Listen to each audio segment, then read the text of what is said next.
पहलगाम हमले का बदला लेने के लिए भारतीय सेना ने जब तारीख चुनी, वक्त चुना, तो महज 25 मिनट के भीतर पूरे पाकिस्तान की कलाई खुल गई। उससे पहले तुर्की जैसे देश, अजरबैजान जैसे देश और चाइना जहां बड़ा देश, बड़ी अर्थव्यवस्था, खुलकर पाकिस्तान के समर्थन में आकर खड़े हो गए थे। लेकिन तुर्की को और अजरबैजान को अपना यह फैसला उस वक्त भारी पड़ गया जिस वक्त भारत के लोगों ने बॉयकॉट तुर्की, बॉयकॉट अजरबैजान जैसी चीजें करनी शुरू कर दी। सोशल मीडिया पर इस वक्त ट्रेंड कर रहा है बॉयकॉट तुर्की, बॉयकॉट अजरबैजान, क्योंकि भारत से एक भारी संख्या में पर्यटक इन दोनों देशों में जाते थे, लेकिन अब वो नहीं जाएंगे। अब जो होटल्स की बुकिंग पहले की गई थी या फिर फ्लाइट्स की जो बुकिंग की गई थी, वो अब कैंसिल लोग लगातार कर रहे हैं। इस पर तुर्की की तरफ से जो जवाब आया, वो मतलब आपको लगेगा कि तुर्की पागल है, तुर्की पागल मान रहा है। तुर्की की तरफ से यह एडवाइजरी जारी की गई और इसमें तुर्की ने लिखा कि हम, मतलब वो भीख मांगने वाली स्थिति में भारत से फिलहाल है, क्योंकि लगभग 3.25 लाख से ज्यादा पर्यटक हर साल जाते हैं। पिछले साल 2024 में भारत से गए थे। इस एडवाइजरी में तुर्की लिखता है कि तुर्की के एक बड़ी पॉपुलेशन को इस बारे में नहीं पता था कि भारत और पाकिस्तान के बीच में क्या चल रहा है। इसी वजह से तुर्की की सरकार ने मदद की। अब मदद कैसे की वो आप जानते ही हैं, क्योंकि जितने सारे ड्रोन्स थे, जो सारे ड्रोन्स भेजे गए थे भारत की सीमा में, पाकिस्तान ने जो भेजे थे, वो सारे ड्रोन्स तुर्की और चाइना के थे। इन ड्रोन्स को ऑपरेट करने वाले जो लोग थे वो तुर्की के थे, और ये वही तुर्की है जब यहां भूकंप आया था तो हिंदुस्तान की तरफ से हजारों टन मदद, एनडीआरएफ की टीम यहां भेजी गई थी। तुर्की के दुख में हम शामिल थे, लेकिन जब हमारे ऊपर बात आई, पाकिस्तान हमला करने वाला था या पाकिस्तान तैयारी कर रहा था हमले की, तब तुर्की और अजरबैजान जैसे देश पाकिस्तान के साथ जाकर खड़े हो गए। अब अगर भारत में बॉयकॉट होता है तुर्की और अजरबैजान का, तब क्या फर्क पड़ेगा भारत पर और क्या फर्क पड़ेगा तुर्की पर, वो ग्राफिक्स के जरिए मैं आपको समझाता हूं, आपको बताता हूं कि कितना व्यापार ये दोनों देश करते हैं, कितना पैसा तुर्की हमारे पर्यटकों से कमाता है और बाकी सारी चीजें।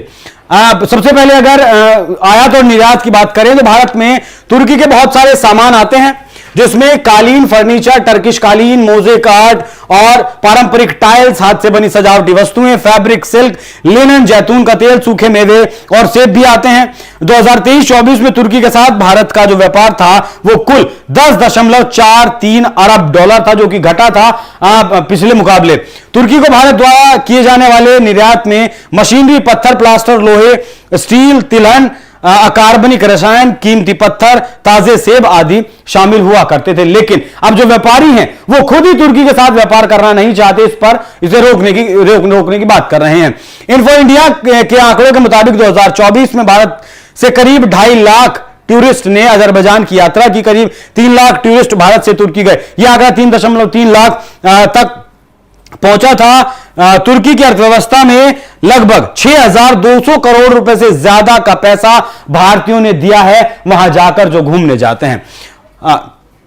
अजरबैजान की अगर बात करें तो छोटा सा देश है, लेकिन उसका जो लोकेशन है, वो उसका एल्टीट्यूड, तुर्की और अजरबैजान का एल्टीट्यूड जो है वो ऐसा है कि गर्मी जिस वक्त हमारे यहां अब है, वो इलाके ठंडे रहते हैं, इसलिए लोग वहां घूमने जाते हैं। और लाख से 1.25 लाख रुपए में टिकट हटाकर अगर आप चाहें तो आराम से तुर्की और अजरबैजान में घूमकर आ सकते हैं। भारत अजरबैजान का तीसरा सबसे बड़ा कच्चे तेल का खरीदार है, मतलब हम उससे कच्चा तेल खरीदते हैं और उसके तीसरे सबसे बड़े खरीदार हैं। भारत ने इस देश से लगभग $1.227 बिलियन का कच्चा तेल खरीदा था। दोनों देशों के बीच 2005 में व्यापार सिर्फ $50 मिलियन का हुआ करता था, जो कि अब बढ़कर 2023 में बढ़कर $1.435 बिलियन हुआ। सरकारी आंकड़े बताते हैं कि भारत ने अजरबैजान से $1.235 बिलियन का सामान खरीदा और $201 मिलियन के उत्पाद अजरबैजान को बेचे थे।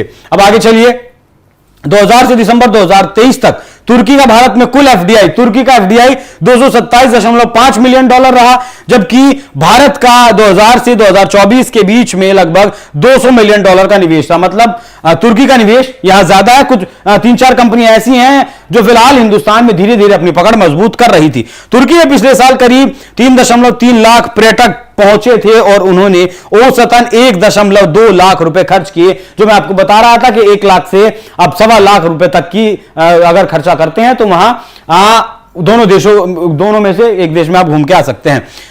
बाकी 2022-23 में दोनों देशों के बीच कुल व्यापार 13.8 बिलियन डॉलर का था, जो घटकर 10 फिलहाल 2024 में 10.43 बिलियन डॉलर का रहा। इसमें से भारत ने 6.65 बिलियन डॉलर का सामान बेचा तुर्की को, और तुर्की ने हमें सामान बेचा 3.78 बिलियन डॉलर का सामान तुर्की ने हमें बेचा।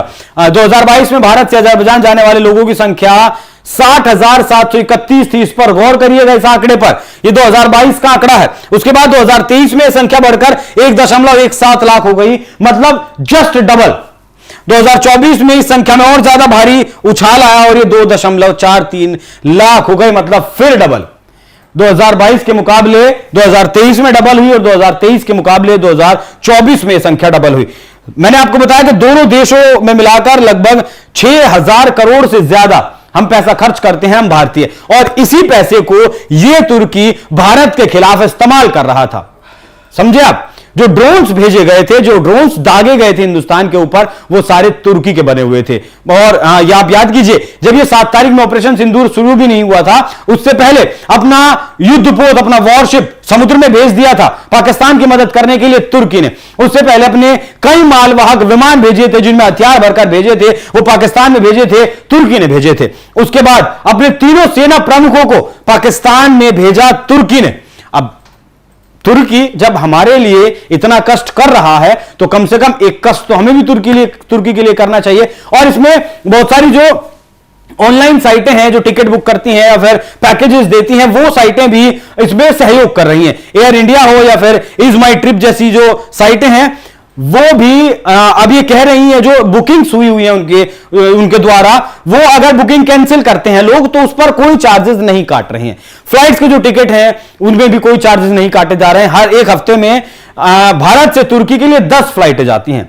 सोचिए, तुर्की के लिए 10 फ्लाइटें जाती हैं, जिनमें ये सब ज्यादातर पर्यटक जाते हैं। इज माई ट्रिप ने एक एडवाइजरी भी जारी की है कि अगर बहुत जरूरी आपका तुर्की जाना है तो ही आप तुर्की जाएं, बाकी अगर जरूरी नहीं है तो आप तुर्की ना जाएं। सेब जो तुर्की से आता था भारतीय बाजारों से लगभग गायब हो चुका है। व्यापारियों ने ठान लिया है कि भैया, जब ये सीटीआई ने ठान लिया है बाजारों ने कि अगर इस पैसे का इस्तेमाल, हम जो पैसा देते हैं तुर्की को, उस पैसे का इस्तेमाल अगर तुर्की हमारे खिलाफ कर रहा है, हमारे देश के लोगों का लहू बहाने के लिए कर रहा है, तो फिर हम ऐसे देश के साथ व्यापार क्यों करें। तो जो ये 10.43 बिलियन डॉलर का व्यापार तुर्की और पाकिस्तान, माफ कीजिए, भारत के बीच में था, उम्मीद आने वाले वक्त में यह व्यापार आप घटता हुआ देखेंगे। तुर्की को समझ आएगा। तुर्की फिलहाल जो पोस्ट मैंने आपको शुरू में दिखाई थी, वो पोस्ट दिखाइएगा जरा एक बार, जो एडवाइजरी तुर्की की तरफ से जारी की गई थी। इसमें मतलब भीख मांगता हुआ तुर्की नजर आ रहा है कि आप आइए, क्योंकि उसे पता है। क्यों पता है?